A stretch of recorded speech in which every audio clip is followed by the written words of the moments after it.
Cet endroit, c'est un lieu de recueillement. Il y a tellement de choses qui vous arrivent dans la tête.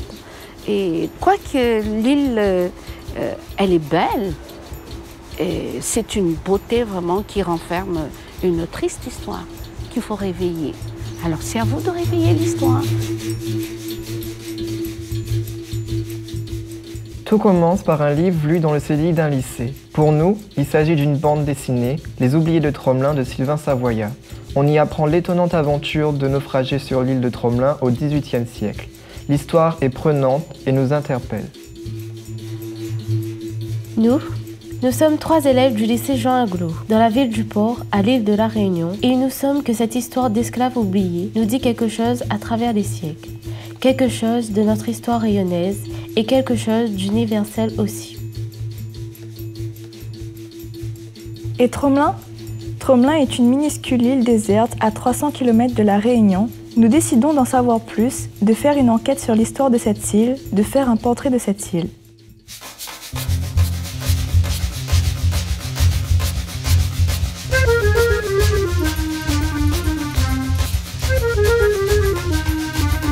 Pour parler de Tromelin et de ses naufragés, nous allons rencontrer des archéologues, des historiens, un directeur de musée.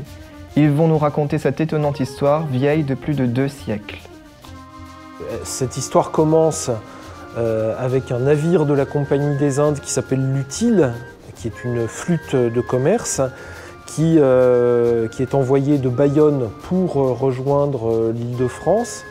Et une fois arrivée à l'île de France, donc en 1761, si je ne me trompe pas, elle part à Madagascar chercher des vivres. Le capitaine du navire profite qu'il est à Madagascar pour embarquer clandestinement des esclaves pour les ramener à l'île de France et les vendre à son bénéfice personnel. Et sur le chemin du retour, le navire, à cause d'une erreur de navigation et probablement un peu à cause de l'entêtement du capitaine, fait naufrage sur une île qui s'appelait l'île de Sable, qui était mal située sur les cartes de l'époque. Et c'est comme ça que dans la nuit du 31 juillet 1761, alors que rien ne montre quoi que ce soit, parce que l'île elle est très plate, on ne voit strictement rien depuis la mer, comme personne n'y habite, il n'y a aucune lumière, et donc le navire va en pleine course, va taper sur l'ouest de l'île. Et c'est comme ça qu'il fait naufrage. À bord, il a l'équipage français qui est composé de 140 personnes, pardon, a récupéré à full point 140 personnes supplémentaires, 140 malgaches, donc il y a 300 personnes à bord, et c'est le drame. Le navire se fracasse. L'équipage français, en grande majorité, survit, mais les esclaves, les 160 esclaves qui étaient dans les cales du navire, ont beaucoup plus de difficultés. Il n'y en a que 80 qui survivent et qui arrivent à regagner l'île. Et sur cette île, eh bien, il va falloir organiser la survie. C'est une île qui fait 1 km de long, qui fait au maximum 8 à 9 mètres de haut. Les conditions sont très difficiles, il y a la mer tout autour et rien pour protéger de la mer, du vent, du soleil. La suite, c'est qu'ils se sont installés sur l'île. Alors, les Français, l'équipage au nord, les Malgaches au sud. Donc, ils ont utilisé des tentes, etc., etc. Il y a des témoignages sur justement cette vie avec l'équipage. Ils ont décidé de construire un autre petit bateau. Et ce petit bateau, il était petit, ne pouvait pas emmener tout le monde. Donc c'était juste l'équipage qui pouvait embarquer.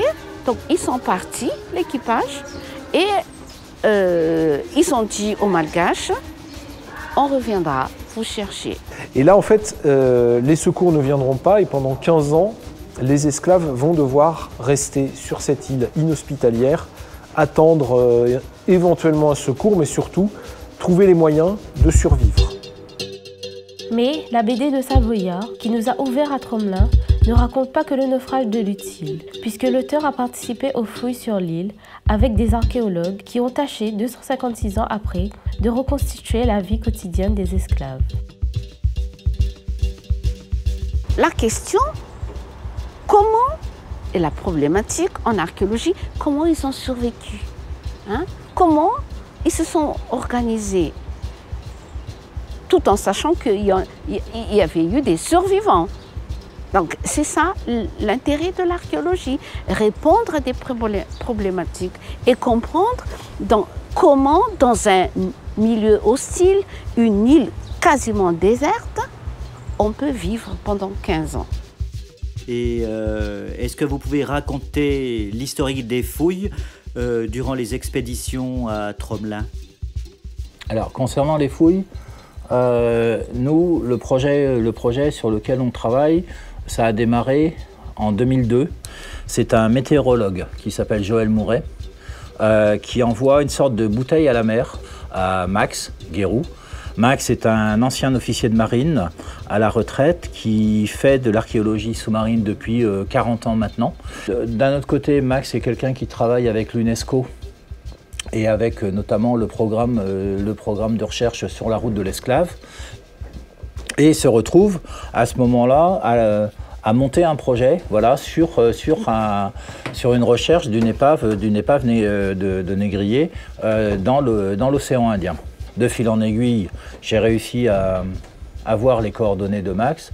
On a échangé et on a essayé de monter ce projet, hein, pour pouvoir faire les fouilles. Et on a pu faire des fouilles, donc on a pu organiser une première campagne en 2006. Les problématiques. Qui sont ces personnes qui ont vécu sur cette île de Tromelin? Comment ont-elles pu survivre sur cette île, je vous rappelle, qui est un milieu hostile? Combien de temps sont-elles restées et pourquoi étaient-elles là? Ça, c'est toutes les questions que se sont posées les archéologues. Alors, bien évidemment, l'archéologue, qu'est-ce qu'il fait? On prend ses outils, on va sur le terrain. Tout simplement, on va aller creuser dans les sols, parce que vous avez plusieurs couches de sol, pour aller retrouver des objets. Ces objets sont quoi? Sont des indices qui nous appellent des informations sur le passé de l'homme. Donc là, plus précisément, c'est trouver des objets au maximum qui vont nous apporter des informations sur l'histoire de ces personnes et leur mode de vie. L'archéologie, souvent, c'est des déchets. Donc on va trouver des déchets, ce qu'a laissé la civilisation ou l'homme qui nous a précédés. Et donc on va retrouver des silex qui ont été cassés, abandonnés. Le silex a été abandonné parce qu'il a été remplacé par une pointe de fer, etc. Donc c'est souvent on fouille souvent une sorte de poubelle, quoi, finalement. Là, en fait, on est sur un site vivant. C'est un village qui a été vivant jusqu'au moment de son abandon et qui est resté en l'état. Ça, c'est quelque chose d'assez, humainement parlant, c'est quelque chose d'assez surprenant, d'assez fort, quoi. On est sur le terrain, on déterre, on trouve 3 pics de métal. On les observe, on a 2 métals différents, du cuivre et du fer, et on se rend compte que sur la pointe de cuivre, on a une incision tout en haut, une croix avec un trait. Donc on a une décoration. Ces décorations, elles nous ont permis de faire des recherches au niveau typologie, c'est-à-dire de faire de la comparaison avec d'autres objets.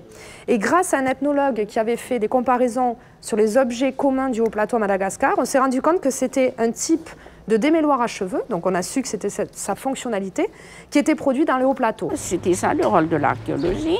Et en fait, les résultats peuvent nous permettre d'écrire l'histoire. Historiens, archéologues nous ont dit l'histoire terrible de ces naufragés, mais il nous semble que pour toucher encore mieux l'histoire humaine, il peut y avoir d'autres approches. Nous allons à la rencontre de Gabrielle Manglou, une artiste contemporaine qui travaille sur la mémoire des objets. Comment une artiste s'empare-t-elle de cette histoire? L'aspect émotionnel, c'est aussi ou une forme d'intelligence, ou en tout cas quelque chose qui participe au fait qu'on puisse comprendre le monde et avoir un élan vers un objet. Et en tout cas, je sens bien que socialement parlant, on essaie de taire les émotions et les sensations. Il ne faut pas trop que ça déborde. Alors que c'est ça qui nous donne des élans, justement, quand on disait que toi, tu es attiré par le milieu artistique. C'est ça qui fait qu'on se déploie. Après, quand on devient adulte, on choisit quelque chose parce que ça nous a touché, ça nous a émerveillé. Et du coup, on pousse plus loin et on se nourrit de cette espèce d'élan qu'on a eu au départ. Donc ça aussi, je trouve ça très important de réhabiliter l'idée que la sensation nous fait vivre et vibrer et réfléchir.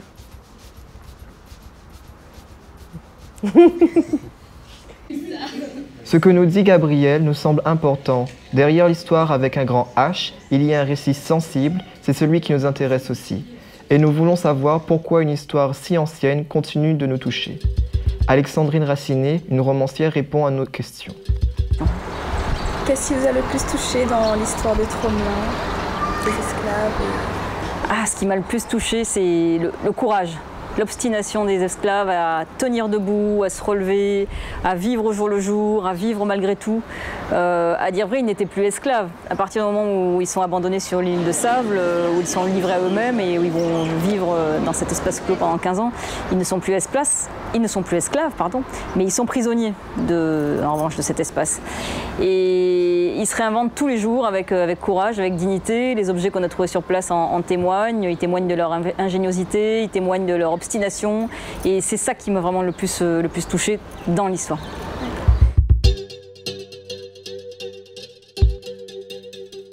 Nous retrouvons Jean-François Rébérotte. Il a participé comme archéologue à toutes les campagnes de fouilles. C'est touchant parce que très vite, on est confronté à des témoignages de dignité humaine, justement. Et c'est ça qu'on a dénié à ces personnes-là. Hein, je veux dire, vous voyez la petite pique dont on parlait tout à l'heure, on va aller au-delà de la survie, on va pouvoir retrouver une dignité, cette notion de dignité. Et c'est vrai que quelque part c'est touchant parce qu'on a l'impression d'être en contact direct avec, pas ces personnes physiquement, c'est pas possible, mais avec un lien temporel qui nous amène entre notre regard d'aujourd'hui et voilà, ce lien qui nous amène vers l'objet originel. On va dire, c'est aussi un investissement personnel, professionnel pour que, pour que votre génération, c'est-à-dire, voilà, celle après moi, c'est-à-dire vous, vous puissiez avoir des choses sur lesquelles vous puissiez vous raccrocher. Et si on a, nous, cette possibilité d'apporter ces éléments-là, professionnellement, j'ai l'impression d'avoir servi à quelque chose. Et si Tromelin n'était pas qu'un point sur la carte, nous nous rendons à Saint-Pierre, au siège des TAF, Terres australes et antarctiques françaises, dont Tromelin dépend, pour rencontrer Madame Pozzo di Borgo, préfet des TAF. L'île de Tromelin, du point de vue des TAF, appartient au 5e district des TAF.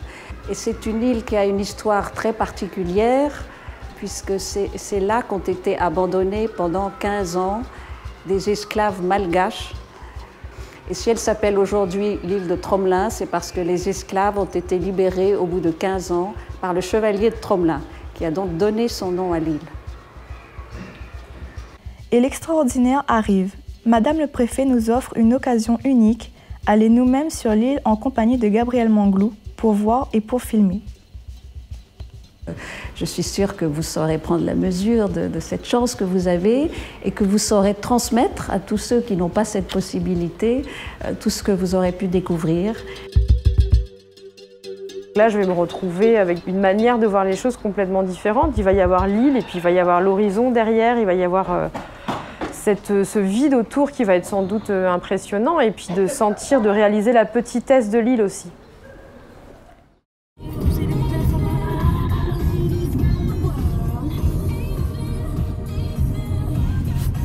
C'est la première fois que je vais prendre l'avion, donc ça sera un grand moment pour moi.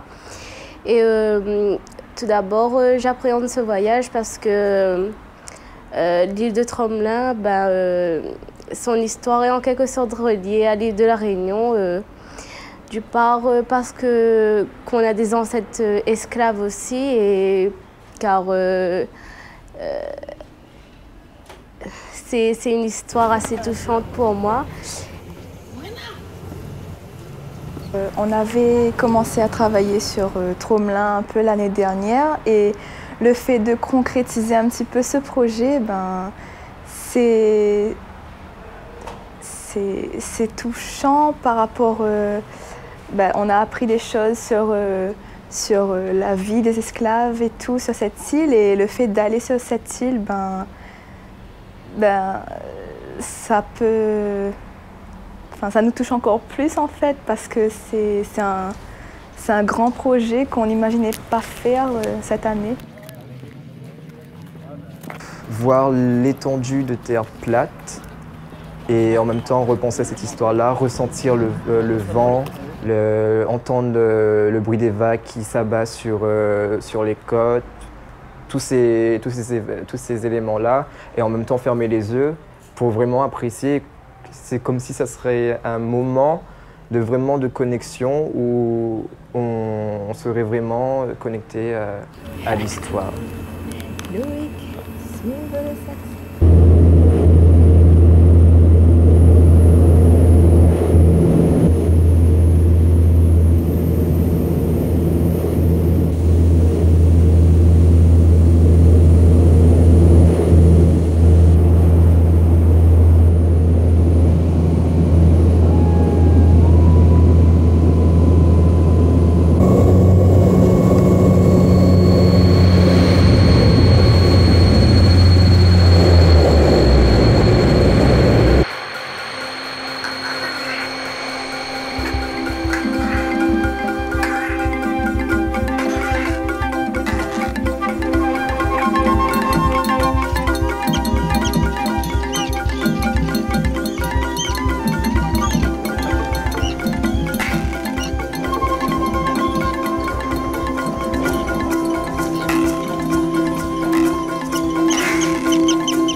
On a travaillé sur cette histoire-là.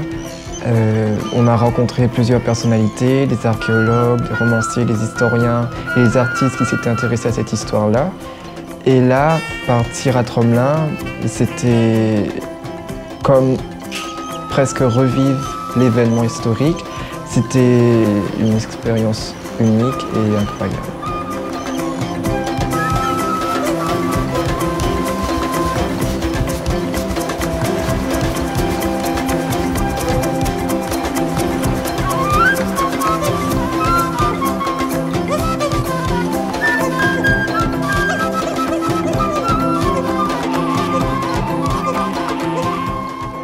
J'ai cru arriver dans un petit paradis avec les cocotiers, la mer bleue, le sable, le soleil, alors que cette histoire tragique était un cauchemar pour ces esclaves-là.